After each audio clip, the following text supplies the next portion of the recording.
പലപ്പോഴും ഒത്തിരി മക്കളുള്ള പല കാരണവന്മാരും അമ്മച്ചിയോ അപ്പച്ചനോ ഒക്കെ ആശുപത്രി കിടക്കുമ്പോൾ അവരുടെ അടുത്ത് ഈ മരണസമയത്ത് ആരുമില്ല, വീട്ടുകാരുമില്ല. ഒരു ജോലിക്കാരത്തെ നിർത്തിയിരിക്കുക. ഈ ജോലിക്കാരത്തേക്ക് എന്നാ പൈസ കിട്ടിയാൽ മതി, അല്ലെ ജോലിക്കാരൻ എന്നാ ആ കൃത്യം ശമ്പളം മാസത്തിന്റെ കിട്ടിയാൽ മതി. ഈ കിടക്കുന്ന ആളോട്, ഈ പുരുഷനോടോ, ഈ അമ്മാമ്മയോടോ, ഈ അപ്പച്ചനോടോ ഈ ആൾക്ക് വലിയ കൂറൊന്നുമില്ല, പൈസയ്ക്ക് വേണ്ടിയിട്ട് നിൽക്കുന്നത്.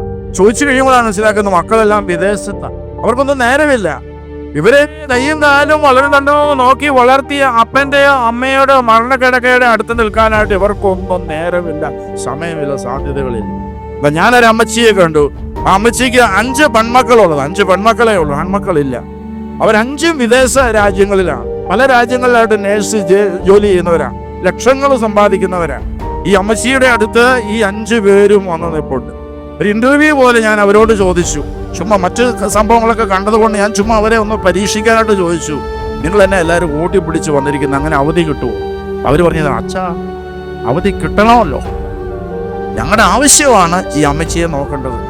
ഞങ്ങൾ ഇന്ന് ഓരോരോ നിലകളിൽ എത്തിയെങ്കിൽ ഈ അമ്മ പട്ടിണി കിടന്ന് ഞങ്ങൾക്ക് വേണ്ടിയിട്ട് കഷ്ടപ്പെട്ട് കൂലിപ്പണി ചെയ്ത് ഞങ്ങളെ വളർത്തിയത് കൊണ്ടാണ് ഇന്ന് ഞങ്ങൾ സുഭിക്ഷമായിട്ട് ജീവിക്കുന്നത്. അച്ഛൻ തന്നെ പറ, ഞങ്ങളിവിടെ ഇന്ന് വന്നത് കുഴപ്പമാണോ ഈ അവധി എടുത്ത് വന്നത്? എനിക്കൊന്നും പറയാനില്ല.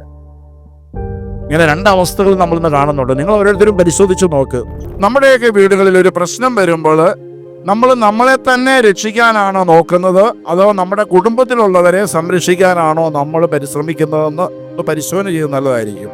പലപ്പോഴും നമ്മൾ നമ്മളെ തന്നെ രക്ഷിച്ച് തടി തപ്പുന്ന രംഗങ്ങളാണ് കുടുംബജീവിതത്തിൽ പ്രശ്നങ്ങളെല്ലാം ഉണ്ടാക്കുന്നത്. ഞാൻ ഒത്തിരി കുടുംബ പ്രശ്നങ്ങൾ കൈകാര്യം ചെയ്തിട്ടുള്ള വ്യക്തിയാണ്. എനിക്കെപ്പോഴും പറയുന്നത് മനസ്സിലാകുന്നില്ല, ആരും അവരുടെ തെറ്റുകൾ ഏറ്റുപറയാൻ തയ്യാറല്ല. കുടുംബ പ്രശ്നങ്ങൾ കൈകാര്യം ചെയ്തിരിക്കുമ്പോൾ നമ്മൾ മനസ്സിലാക്കുന്നത് എപ്പോഴും മറ്റേ ആളുടെ കുറ്റമാണ് പറഞ്ഞുകൊണ്ടിരിക്കുന്നത്. അതുകൊണ്ട് ഒരിക്കലും പ്രശ്നങ്ങൾ തീരുകയില്ല. അവളിങ്ങനെ കാണിച്ചുകൊണ്ട് അച്ഛാ എനിക്ക് അങ്ങനെ പറ്റിയത്, അല്ലെങ്കിൽ ഇയാൾ ഇങ്ങനെ കാണിച്ചുകൊണ്ടാണ് എനിക്ക് ഇങ്ങനെ പറയേണ്ടി വന്നത്, അല്ലെങ്കിൽ ഇങ്ങനെ വന്നത്. ഇത് മാത്രമേ നമ്മൾ ഇന്നും കേൾക്കാറുള്ളൂ. ഇന്ന് കുഞ്ഞു കുഞ്ഞു കാര്യങ്ങൾ മതി പിണങ്ങാനായിട്ട്, ഇന്ന് കുഞ്ഞു കുഞ്ഞു കാര്യങ്ങൾ മതി വിവാഹമോചനം നേടാനായിട്ട്.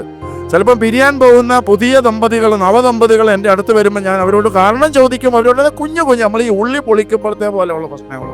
ഞാൻ പറയും, നിങ്ങളുടെ മാതാപിതാക്കന്മാരുടെയൊക്കെ ജീവിതങ്ങളെ പഠിക്കുക. നിങ്ങൾക്കിപ്പോൾ ഈ കുഞ്ഞു കാരണം മതി പിരിഞ്ഞു പോകാനായിട്ട്. നിങ്ങളുടെ മാതാപിതാക്കന്മാരൊക്കെ എങ്ങനെയാണ് കഷ്ടപ്പെട്ട് ജീവിച്ചെന്ന് പഠിക്കുക. അപ്പോൾ അവർക്ക് പിന്നെ പറയാനായിട്ട് ഉത്തരവൊന്നുമില്ല. ഇന്ന് ചില സ്ത്രീകൾ പൈസ ഒത്തിരി കയ്യിൽ കയറി കഴിയുമ്പോഴത്തേക്കും പുരുഷന്മാരെ വകവെക്കാത്തവരുണ്ട്. ഞാനിത് പറയുമ്പോൾ ആർക്കും എന്നോട് ഇപ്പോൾ സ്ത്രീകൾക്ക് ആർക്കും എന്നോട് പണക്കവും തോന്നിയേക്കണം. ഈയിടെ ഒരു പുരുഷൻ എന്നോട് പറഞ്ഞ ഒരു കാര്യം പറയാം. പുരുഷൻ തെണ്ടിത്തിരിഞ്ഞ് ഭാര്യ വിസയൊക്കെ എടുത്തു കൊടുത്ത് വിദേശത്ത് ചെന്നു. അയാൾക്ക് പണിയൊന്നുമില്ല. ഭാര്യ ഇങ്ങനെ ജോലിയുള്ള ഭാര്യ വിദേശത്തോട്ട് കൊണ്ടുപോയതാണ്. അവിടെ ചെന്ന് കഴിയുമ്പോഴത്തേക്കും ഇവനെ മൈൻഡ് ചെയ്യുന്നില്ല. കാരണം ഇവൾക്ക് ഇഷ്ടം പോലെ പൈസ ഉണ്ട്, മൈൻഡ് ചെയ്യുന്നില്ല ഇയാളെ. എന്നിട്ട് ഇവളുടെ ജോലി തിരക്കിൻ്റെ അകത്ത് ഇവളുടെ ഒരു കൂട്ടുകാരത്തിയുടെ കൂട്ടത്തിലാണ് രാജ്യം മുഴുവൻ കറങ്ങാനായിട്ട് ഇയാളെ വിടുന്നത്. ഇയാളെ മോശമായി കഴിഞ്ഞാൽ ആരാ ഉത്തരവാദി? ഇവൻ കണ്ടിട്ടില്ലാത്ത ഒരു സ്ത്രീയുടെ കൂട്ടത്തിലാണ് ആ രാജ്യം മുഴുവൻ അല്ലെങ്കിൽ സ്ഥലം മുഴുവൻ കറങ്ങി കാണാനായിട്ട് ഇവള് പറഞ്ഞയക്കുന്നത്. അപ്പോൾ നമ്മൾ തന്നെ വരുത്തി വയ്ക്കുന്ന നമ്മുടെ ജീവിതത്തിലെ പല പ്രശ്നങ്ങളും. നമുക്ക് വിവേകമില്ലെങ്കിൽ നമ്മുടെ കുടുംബങ്ങളൊക്കെ തകർന്നു പോകും. നമ്മൾ ആരോടൊക്കെ ബന്ധപ്പെടുന്നു, എങ്ങനെ ജീവിത പങ്കാളിയെ കാണുന്നു, നമ്മുടെ മക്കളെ എങ്ങനെ വളർത്തുന്നു, നമ്മുടെ പള്ളിയോടും പട്ടക്കാരോടും നമുക്കുള്ള ബന്ധങ്ങൾ, കൂദാശകളോട് നമുക്കുള്ള ബന്ധങ്ങൾ, കുടുംബത്തിലെ നമ്മുടെ പ്രാർത്ഥനാ രീതികൾ, സമൂഹത്തിലെ മനുഷ്യരോട് നമ്മൾ എങ്ങനെ ഇടപെടുന്നു, ഇതെല്ലാം നമ്മുടെ ജീവിതത്തിൻ്റെ വലിയ നിർണായകമായ ഘട്ടങ്ങളാണ്.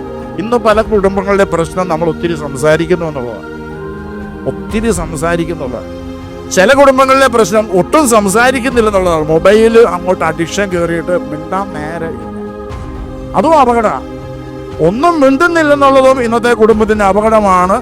എന്നാൽ ചിലർ ഒത്തിരി അതിപ്രസരത്തിൽ സംസാരിക്കുന്നുള്ളതും ഇന്ന് കുടുംബങ്ങളെ ഒത്തിരി വലയ്ക്കുന്ന, തകർക്കുന്ന പ്രശ്നങ്ങളാണ്. ആധുനിക കുടുംബങ്ങളിലൊക്കെ ആരാണ് വലുത്, ആരാണ് ചെറുത് എന്നുള്ളത് വലിയ ഒരു പ്രശ്നമാണ്. പ്രത്യേകിച്ചും വിദ്യാഭ്യാസം കൂടുന്തോറും സ്ത്രീകളും പുരുഷന്മാരും ആരും കുറവല്ല. ആരാണ് വലുത്, ആരാണ് കുടുംബത്തിലെ കാര്യങ്ങൾ നിശ്ചയിക്കേണ്ടത്, ആരാണ് പറയേണ്ടത്, ആരുടെ ആയിരിക്കണം അന്തിമ വാക്ക്, ഇതൊക്കെ ഒത്തിരി ചർച്ചകൾ നടക്കുന്ന കാര്യമാണ്. വിദ്യാഭ്യാസം കൂടുന്തോറും അത് കൂടി വരുന്ന കാഴ്ചയാണ് നമ്മൾ കുടുംബങ്ങളൊക്കെ കാണുന്നത്. തിരുത്താൻ ഒത്തിരി ഉണ്ട്. അതുകൊണ്ടാണ് ഞാൻ പറഞ്ഞത്, തിരുനാളുകൾ തിരുത്തുന്ന നാളുകളായിട്ട് മാറണം.